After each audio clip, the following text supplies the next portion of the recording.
छोटे बच्चे बचपन से किसी कार्यकलाप को देखते हैं तो उनकी जीवनचर्या का एक हिस्सा हो जाता है।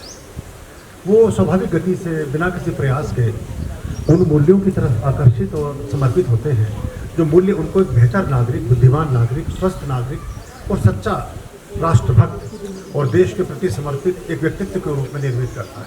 और वो बड़ी बात है, क्योंकि अगर हम अपने देश के बारे में नहीं सोचते हैं, जहाँ परमात्मा ने हमें जन्म देने के लिए जिस स्थान को चुना, हम कहते हैं वास्तु देवताभ्याम नमः, स्थान देवताभ्याम नमः, राम देवताभ्याम नमः, तो सब देवता हैं, तो उसके बारे में भी हमें जरूर सोचना चाहिए। और हमारे देश एक नई शक्ति की तरफ जा रहा है, नई संभावनाओं की तरफ जा रहा है। अभी हम आत्मनिर्भर भी हो रहे हैं, हमारी आय के साधन भी बढ़े हैं, हम प्रॉस्परस हैं, तो उनको सही संस्कार और सही शिक्षाएं दें और कर्मकांड के बारे में जरूर सिखाएं। क्योंकि एक कोई इस्लाम को बिलोंग करता है, उसको उर्दू भी आती है, उसको कुरान मजीद के बारे में भी पता है, कोई क्रिश्चियनिटी को करता है, उसको बाइबल का पता है, संडे चर्च जाना पता है, कोई किसी भी मजहब में है, सबको पता है। लेकिन हम हिंदुओं को किसी धर्म के बारे में, अपने हिंदुत्व के बारे में कई बार कुछ पता नहीं होता है, या बच्चे उसमें अनभिज्ञता प्रकट करते हैं। तो माता पिता का दायित्व है कि उसको हम सिखाएं और उसको करें। अब धीरे धीरे अशोक जी बाकी देश के और हिस्सों में भी इस तरह के सामूहिक यज्ञ कर रहे हैं। कुछ वृद्ध हैं, कुछ बच्चे हैं, कुछ महिलाएं हैं, सब मसूरी नहीं आ सकते यहाँ आना, या एक भी व्यक्ति को ये सब लोग 50-50 1-1 लाख रुपए लगा के 50-50 हज़ार रुपये 20-20 हज़ार खर्च करके यज्ञों में भाग लेने आते हैं। हम हमारी तरफ से इनको कोई सेवा सहयोग नहीं होता, स्वस्फूर्त ढंग से करते हैं। और ये अगर इनके शहरों में पहुँचेगा तो अधिक मात्रा में लोग और शामिल होंगे। तो वर्ष 25 में हमने ऐसा सोचा कि अलग अलग उसको करें। हमारे बहुत सारे हमारे साथी सहयोगी सिख धर्म से बिलोंग करते हैं, अमृतसर से और जालंधर से यहाँ पहुँचे भी हैं। उनकी भी आप सबको बहुत शुभकामनाएं और बहुत बधाइयाँ। और विचित्र नाटक में गुरु गोविंद सिंह लिखते हैं कि देही शिवावर मोही ये शुभ कर्मंत कबो न करो और सो जब जाऊं लरो निश्चय कर अपनी जीत करो। देही शिवावर मोही ये भगवान शिव से एक वरदान मांग रहे हैं कि भगवान शिव मुझे ऐसा वरदान दो कि शुभ कर्मंत कबो न करो। शुभ कर्मन ये यज्ञ से, ये अग्निहोत्र से, ये पूजा प्रार्थना से, ये लंगर से, भंडारे से, दूसरों की मदद करने से, अपने धर्म की रक्षा करने से, कोई निरीह और अशक्त प्राणी है उसके ढाल और तलवार बनकर उसके सम्मुख खड़े हो जाने से। यही शिवावर मोही ये शुभ कर्मंत कबो न करूं और सो जब जाऊं लड़ो। अगर कभी जीवन में संघर्ष की स्थिति बनती, हम युद्ध के मैदान पर जाते हैं तो वहां निश्चय कर अपनी जीत करो। हमारी ही वहां विजय, हमारी ही वहां जीत। और जो विचित्र नाटक उनकी आत्मकथा है, और जो गुरु ग्रंथ साहिब की जो पहला पद है, पहला शब्द है, वो उसमें माँ भवानी की प्रार्थना की बात है, माता शक्ति की बात है। और एक और जब वो रहे यहाँ हेमकुंड साहिब एक बहुत अच्छा तीर्थ हमारे उत्तराखंड में है, वहाँ बड़ा लंबा समय गुरु गोविंद सिंह जी का रहा। तो वो लिखते हैं विचित्र नाटक में कि सप्त सिंधु होमत है जहाँ, सप्त सिंह सोबत है तहाँ, वहां हम घोर साधना साधी, महाकाल कालिका आराधी। महाकाल के उपासक रहे, माँ काली की के उपासक रहे हैं गुरु गोविंद सिंह। तो हमारे धर्म में इस तरह की कुछ चीजें चली होने लगा कि सिख अलग है, जैन अलग है, कोई अलग नहीं है। भगवान बुद्ध परिक्रमा, जब मैं कैलाश मानसरोवर यात्रा पर गया तो जहां उंगलियों से पाली प्राकृत जानते थे बुद्ध, गौतम सिद्धार्थ, उन्होंने उंगली से रेत पर और पर्वतों पर कुछ अपने मन के संदेश लिखे।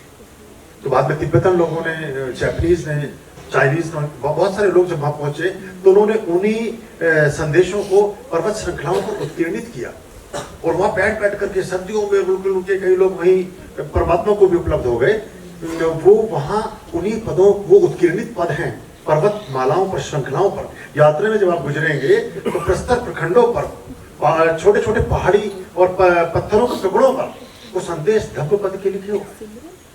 महावीर स्वामी जैन धर्म की जिन्होंने स्थापना की, 24वें तीर्थंकर, जो पहले उनके ऋषभ देव हैं आदिनाथ, उन्होंने वहाँ शिव कवच की रचना की। मैं परमात्मा विलीन हो गए वहाँ।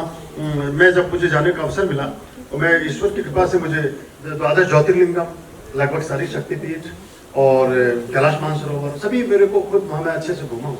और भारत के लगभग सभी बड़े जितने भी हमारे तीर्थ हैं, सब में मुझे जाने का एक सौभाग्य ईश्वर ने दिया और मैं वहाँ पहुँचा हूँ। तो वहाँ जो उन्होंने वहाँ रहे, और तो और छोड़िए, जो जीसस क्राइस्ट है वो 4 साल पुरी में रह करके पूरा संधान सीख करके गए कि कैसे प्राण ऊर्जा काम करती, संजीवनी मंत्र कैसे काम करता। और मैंने वहां जब देखा अंदर पूरा, तो मैंने उनसे पूछा कि व्हाट इज दिस, वो जीसस क्राइस्ट की पेंटिंग लगी हुई है, मैदा ग्लीम ने वो बनाई थी उस समय, बाद में उसको उन्होंने सोने से जड़ के बड़ा अच्छा किया हुआ है। वहाँ गर्भगृह में है जो उनका मुख्य, जहाँ ये पॉप बैठते हैं उसके नीचे। तो मैंने कहा ये क्या है? बोले वी डोंट, नहीं पता है क्या चीज है। मैं बताता हूँ। जब उन्होंने वो त्रिपुंड लगाया हुआ है माथे पर, जीसस क्राइस्ट, ये पुरी में रहे 4 साल, यहाँ चंदन घिसते थे, और जब ये इतने प्रभावित हुए, वो जो कहा कि एक गाल पे थप्पड़ मारे दूसरा आगे कर दो, वो बुद्ध का धर्मपद का संदेश, वो तो थूक दिया था बुद्ध के मुंह पर किसी व्यक्ति ने गुस्से में। तो कोहली से पूछा और कहा और कुछ कहना? कि भी कहने के शायद तुम कुछ कह ना पाए जबान से, तुमने इस तरह से कहा। वो चरणों में गिर गया और वो फिर जीवन भर का शिष्य बोले तुम मुझसे आम अपनी मर्जी से ना ले सकते, मैं प्रेम करूं कि नफरत करूं ये मेरे ऊपर है, तुम कुछ भी करो मैं वही करूंगा जो मेरे पास है, तो मेरे पास प्रेम है तो प्रेम ही करो, तुम जो मर्जी करते हो। तो अगले दिन आके माफी मांगता है कि मुझसे ये गलती हो गई। बोले मुझको कुछ याद नहीं, तुमने ध्यान में रखा होगा, मुझे ना तब ध्यान दिया ना मैंने अब ध्यान। तो वो जो गाल पर थप्पड़ मारने वाला प्रसंग वो उन्होंने यहाँ से लिया, उसी का प्रचार वो जेरूसलम में और बाकी सब जगह कर रहे थे, जिस वजह से जो अलेक्जेंडर था, सिकंदर, उसका नाम भी अलेक्जेंडर था, और मैदागलीन और मरियम और ये सारे लोग, जब उन्हें फांसी की सूली चलाई गई, उनसे कहा गया इब्राहिम और लोगों ने कि आप ये प्रचार मत करो हिंदुत्व, आप यहाँ की बात करो। बोले वही धर्म सबसे अच्छा, वही लोग सबसे प्यारे हैं, वो बड़े अच्छे लोग हैं, वो प्रेम का संदेश देते हैं, तो वो लोग इसको मृत्युदंड दिया जाता। और कोई कारण थोड़ी था, वरना वही की बात कर रहे हो तो काहे को उनको सूली देते। ये जब ओल्ड टेस्टामेंट में जाते हैं उससे आगे का चैप्टर क्लोज कर देते हैं ये। और उसके बाद जीसस क्राइस्ट 39 की एज है उनकी, और उसके बाद वो पहलगाम, मतलब वहां से आते हैं दर्रे से होते हुए, हिंदू कुश पर्वत से होते हुए, और ये अपना जो मिस्र का पूरा एरिया है, और वहां से आकर के पहलगाम में रहते हैं। बस एक जो मरियम है, जो उनकी मदर है, वो एक वरदान मांगती है अलेक्जेंडर से कि तुम इन्हें फांसी दे दो, सूली दे दो, सब ठीक है, हाथों में कील ठोको, सब ठीक है, इनके घुटने मत तोड़ो। तो अकेले ऐसे व्यक्ति थे जिनको फांसी पर चढ़ाया गया, सूली दी और घुटने नहीं तोड़ेंगे। तो पैदल चलते हुए पहलगाम में आकर रहे, 81 की एज में उनकी डेथ हुई, 45 साल उन्होंने पहलगाम में बिताए। और जो जीसू की एक समाधि है, वो जीसू नहीं, वो यीशु ही है, और यही रहे, यही शरणागत हुए। तो जैन हो, ये तो सब पंथ हैं, धर्म तो सिर्फ ये काइंड ऑफ वर्शिप, पूजा पाठ को करने का तरीका ये पंथ हो सकता है, लेकिन धर्म की जो व्याख्याएं हैं वो सिर्फ हिंदू धर्म में समाहित होती है। सर्वे भवन्तु सुखिनः, सर्वे सन्तु निरामया, सर्वे भद्राणि पश्यन्तु मा कश्चित् दुःखं। प्राणियों के भी लिए कि चिड़िया भी बीमार ना हो, कुत्ते को भी खांसी ना हो, किसी गाय को बुखार ना हो, कोई चींटी हमारे पैर के नीचे आकर के दब ना जाए, इस तरह जड़पुष्टि तो हम ही करते हैं।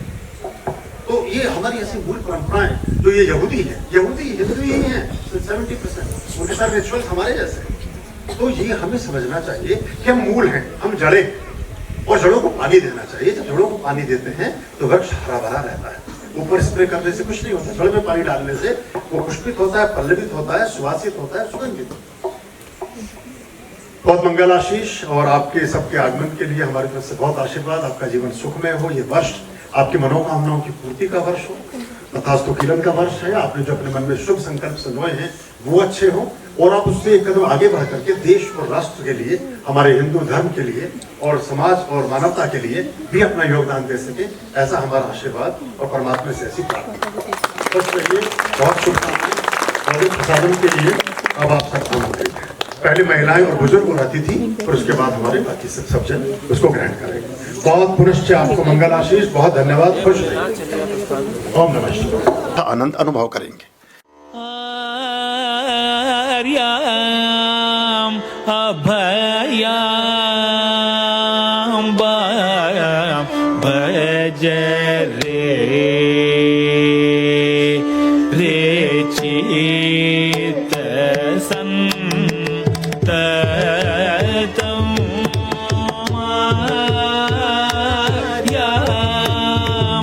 अभयां भज रे